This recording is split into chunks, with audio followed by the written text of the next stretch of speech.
ನಮ್ಮ ಅಣ್ಣ ಮತ್ತೆ ಜ್ಯೋತಿಗೋಸ್ಕರ ಇಷ್ಟು ಮಾಡ್ಲಿಲ್ಲ ಅಂದ್ರೆ ಹೇಗೆ ಮಾವ?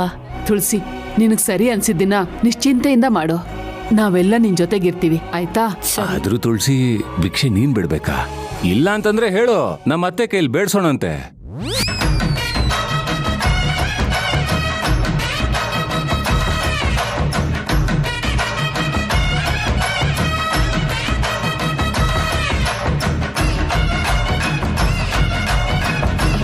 ಅಯ್ಯೋ ಮಾವ, ಹಾಗೆಲ್ಲ ಮಾಡಕ್ಕಾಗಲ್ಲ.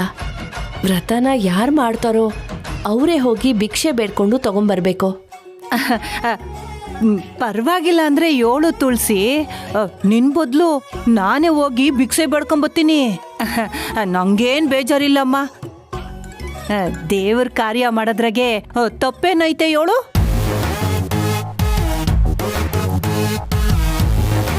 ಇಲ್ಲ, ಅದನ್ನೆಲ್ಲ ನಾನೇ ಮಾಡಬೇಕು.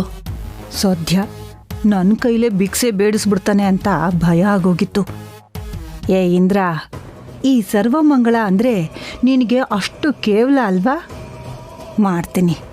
ಈ ವ್ರತನ ಭಂಗ ಮಾಡಿ ನಿನ್ನ ಹೆಂಡತಿ ಆಸೆಗೆ ಬೆಂಕಿ ಇಡಲಿಲ್ಲ ಅಂದರೆ ನನ್ನ ಹೆಸರು ಸರ್ವಮಂಗಳನೇ ಅಲ್ಲ. ಈ ವ್ರತನ ನನ್ನ ಮೀರಿ ನಿನ್ನ ಹೆಂಡತಿ ಹೆಂಗೆ ಪೂರ್ತಿ ಮಾಡ್ತಾಳೋ ನಾನು ನೋಡೇ ಬಿಡ್ತೀನಿ. ತುಳಸಿ, ವ್ರತನ ಯಾವಾಗಿಂದ ಶುರು ಮಾಡ್ತೀಯಾ? ನಾಳೆಯಿಂದಾನೇ ಅತ್ತೆ. ಅದಕ್ಕೆ ಬೇಕಾಗಿರೋ ಎಲ್ಲ ವ್ಯವಸ್ಥೆನೂ ಮಾಡ್ಕೋಬೇಕು. ಮಾವ, ಪೂಜೆಗೆ ಬೇಕಾಗಿರೋ ಪದಾರ್ಥಗಳನ್ನೆಲ್ಲ ಬರ್ಕೊಡ್ತೀನಿ, ತಂದ್ಕೊಡಿ ಆಯ್ತಾ? ಸರಿ ತುಳಸಿ. ಅತ್ತೆ, ಆ ತಾಯಿ ನನ್ನ ಕೈಗೆ ಬಂದ ಕ್ಷಣದಿಂದ ಎಲ್ಲ ಒಳ್ಳೇದಾಗುತ್ತೆ ಅಂತ ನನ್ನ ಮನಸ್ಸಿಗೆ ಅನ್ನಿಸ್ತಾ ಇದೆ. ನೋಡ್ತಾ ಇರಿ, ವ್ರತ ಮುಗಿತಿದ್ದ ಹಾಗೆ ಅಣ್ಣನೂ ಜ್ಯೋತಿನೂ ಒಂದಾಗೇ ಆಗ್ತಾರೆ.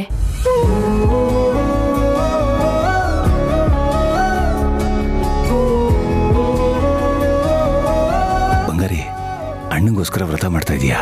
ಹಾಗೆ ನಮ್ಮ ಮಗುಗೋಸ್ಕರನೂ ವ್ರತ ಮಾಡಿದ್ರೆ ಚೆನ್ನಾಗಿರುತ್ತಲ್ವಾ? ಮಾವ, ಏಯ್, ಆ ತಾಯಿ ಮುಂದೆ ಏನದು ಗುಸ್ಗುಸು ಪಿಸ್ಪಿಸು? ಅದು ಐಟಮ್ ಲಿಸ್ಟ್ ಕೇಳ್ತಿದ್ದೆಪ್ಪ. ತುಳಸಿ ಬಾ, ಕೊಡು ಅಂತ ಬಾ. ಹಾ, ಕೊಡು ಹೋಗಮ್ಮ. ಬಾ ತುಳಸಿ. ಸಾವಿತ್ರಿ, ನಾನೊಂಚೂರು ಕಾಫಿ ಕೊಡ ಬರೇ. ನಡೀರಿ.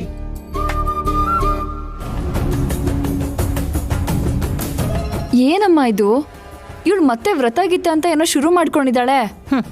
ಶುರು ಮಾಡ್ಕೊಳ್ಳಿ ಬಿಡೆ. ಏನ್ ಹಿಡ್ಕೊಂಡ್ರು ಅದನ್ನ ಹಾಳು ಮಾಡೋದು ನಮ್ಗೇನು ಹೊಸ್ದೆ.